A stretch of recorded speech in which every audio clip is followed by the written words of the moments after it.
ಇನ್ನು ಫ್ಲೆಕ್ಸ್ ವಿಚಾರ ಮೊನ್ನೆಯಿಂದಲೂ ಕೂಡ ಭಾರಿ ಚರ್ಚೆಗೆ ಬರ್ತಾ ಇರೋದು. ಕೆರಗೋಡಿನಿಂದ ಏನು ಪಾದಯಾತ್ರೆಯನ್ನು ಮಾಡಿದ್ರು, ಆ ಸಂದರ್ಭದಲ್ಲೂ ಇದೇ ಫ್ಲೆಕ್ಸ್ ಕಟೌಟ್ಗಳ ವಿಚಾರ ಬಂದಿತ್ತು. ಮಂಡ್ಯದ ಕೆರಗೋಡಿನಲ್ಲಿ ಈಗ ಫ್ಲೆಕ್ಸ್ ಜಟಾಪಟಿ ಮತ್ತೆ ಮುಂದುವರಿತಾ ಇದೆ. ಜೆಡಿಎಸ್ ಕಾರ್ಯಕರ್ತರ ಫ್ಲೆಕ್ಸ್ ತೆರವು ವೇಳೆ ಒಂದಿಷ್ಟು ಗಲಾಟೆ ಆಗಿದೆ. ಫ್ಲೆಕ್ಸ್ ತೆರವಿಗೆ ಬಂದಂತ ಗ್ರಾಮ ಪಂಚಾಯಿತಿ ಕಾರ್ಯದರ್ಶಿಗೆ ಗ್ರಾಮಸ್ಥರ ತರಾಟೆಗೆ ತೆಗೆದುಕೊಂಡಿದ್ದಾರೆ. ಫ್ಲೆಕ್ಸ್ ತೆರವು ಮಾಡೋಕೆ ನಾವು ಬಿಡಲ್ಲ ಅಂತ ಗ್ರಾಮಸ್ಥರ ಆಕ್ರೋಶದ ಬೆನ್ನಲ್ಲೇ ಫ್ಲೆಕ್ಸ್ ತೆರವು ಕಾರ್ಯ ಈಗ ಸ್ಥಗಿತಗೊಂಡಿದೆ.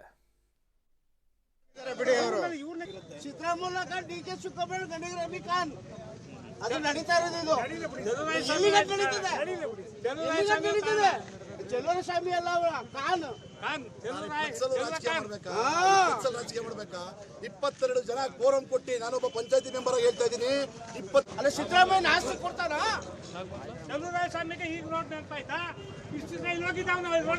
ಸಿದ್ದರಾಮಯ್ಯ ಅಪ್ಪನ ಏನೇನೋ ಕುರಿ ಸಾಕಿ ಕೊಟ್ಟಿದ್ದ.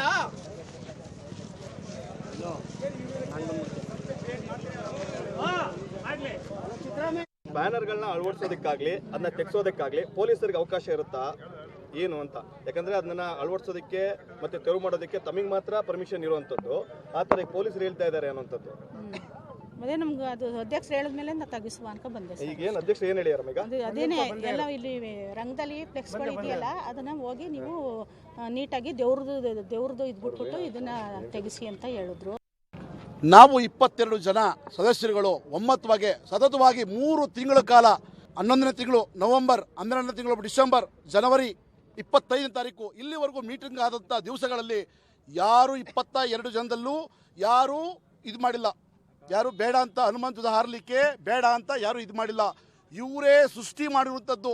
ನಾವು ಅನುಮೋದನೆ ಮಾಡಿರುವಂಥದ್ದಕ್ಕೆ ಜಾಗ ಖಾಲಿ ಬಿಟ್ಕೊಂಡು ನಮ್ಮ PDO ಅವರು, ನಮ್ಮ ಅಧ್ಯಕ್ಷರು ಇದಕ್ಕೆ ಭಾಳ ಕುಮ್ಮಕ್ಕು ಕೊಟ್ಟಿದ್ದಾರೆ. ಅಧ್ಯಕ್ಷರು ತಗೊಬರ್ತಾರೆ, ನಿನ್ನೆ document ತಗೊಬರ್ತಾರೆ. Spake duty 18ನೇ Naveen Kumar ಅಂತೇಳಿ ಅವರು ಕಾಂಗ್ರೆಸ್ನ ಒಬ್ಬ ಕಟ್ಟಾಳು. ಅವರು ಪಂಚಾಯತಿ ಅಧ್ಯಕ್ಷರಾಗಿರ್ತಾರೆ. ಇವರು ಗಣಗಾರವಿ ನಮ್ಮ MLA ಇದ್ದಾರಲ್ಲ, ಅವರು ಸಪೋರ್ಟ್ ಆಗುವಂಥದ್ದು ಡಾಕ್ಯುಮೆಂಟ್ಗಳನ್ನೇ PDO ಜೊತೆ ಹಾಕಿ ಸುಳ್ಳು ದಾಖಲೆಗಳನ್ನ ಸೃಷ್ಟಿ ಮಾಡಿದ್ದಾರೆ. ಓಕೆ, ನನ್ನ ಸಹೋದರಿ ರೋಹಿತ್ ಇದ್ದಾರೆ. ರೋಹಿತ್, ಈಗ ಇಲ್ಲಿ ಬಹುದೊಡ್ಡ ಆರೋಪ ಬರ್ತಾ ಇದೆ, ಮಸ್ಟ್ ಕಂಪ್ಲೇಂಟ್ ಆಗಬೇಕು, ಸುಳ್ಳು ದಾಖಲೆಗಳನ್ನು ಸೃಷ್ಟಿ ಮಾಡಿದ್ದಾರೆ. ನಾವು ಎಲ್ಲರೂ ಕೂಡ 22ರಲ್ಲಿ 20 ಜನನು ಬೆಂಬಲವಾಗಿ ನಿಂತ್ಕೊಂಡಿದ್ದೀವಿ. ಅಧ್ಯಕ್ಷರ ಮೇಲೇನೆ ಅಲಿಗೇಷನ್ ಬರ್ತಾ ಇದೆ. ಅಂದ್ರೆ ಸುಳ್ಳು ದಾಖಲೆ ಸೃಷ್ಟಿ ಮಾಡಿದ್ರೆ ಕಂಪ್ಲೇಂಟ್ ಆಗ್ಲೇಬೇಕಲ್ವಾ ರೋಹಿತ್? ಇಲ್ಲೊಂದು ಕಡೆ ಅದೇ ರೀತಿ ಕಾಣ್ತಾ ಇದೆ ಅರುಣ್. ಅಂದರೆ ಗ್ರಾಮ ಪಂಚಾಯತಿ ಒಳಭಾಗದಲ್ಲಿ ಏನಾಯಿತು ಆ ಸಭೆಯಲ್ಲಿ ಅಂತೇಳಿ ಕೂಡ ಸ್ಪಷ್ಟವಾಗಿ ಹೊರಬರ್ತಾ ಇಲ್ಲ. ಅಲ್ಲಿ ಆ ಒಂದು ಟೈಮಲ್ಲಿ 20 ಜನ ಸದಸ್ಯರೇನಿದ್ರು, ಆ ಪೈಕಿಯಾಗಿ ಒಬ್ಬರು ವಿರೋಧವನ್ನು ವ್ಯಕ್ತಪಡಿಸಿದ್ರು, ಒಬ್ಬರು ತಟಸ್ಥವಾಗಿ ನಿಂತಿದ್ರು. ಅದರಿಂದಾಗಿ ಎಲ್ಲರೂ ಕೂಡ ಅಂದರೆ 20 ಜನನು ಕೂಡ ಒಪ್ಪಿಗೆ ಸೂಚಿಸಿದ್ದಾರೆ, ಯಾರು ಕೂಡ ವಿರೋಧ ಮಾಡಿಲ್ಲ. ಇದ್ರ ಅಧ್ಯಕ್ಷರ ಕೈವಾಡದಿಂದಾಗಿ ಈ ರೀತಿಯಾಗಿ ಹೊರ ಬರ್ತಾ ಇದೆ ಕೂಡ ಗ್ರಾಮ ಪಂಚಾಯಿತಿಯ ಸದಸ್ಯರು ಕೂಡ ಆರೋಪ ಮಾಡ್ತಾ ಇದ್ದಾರೆ.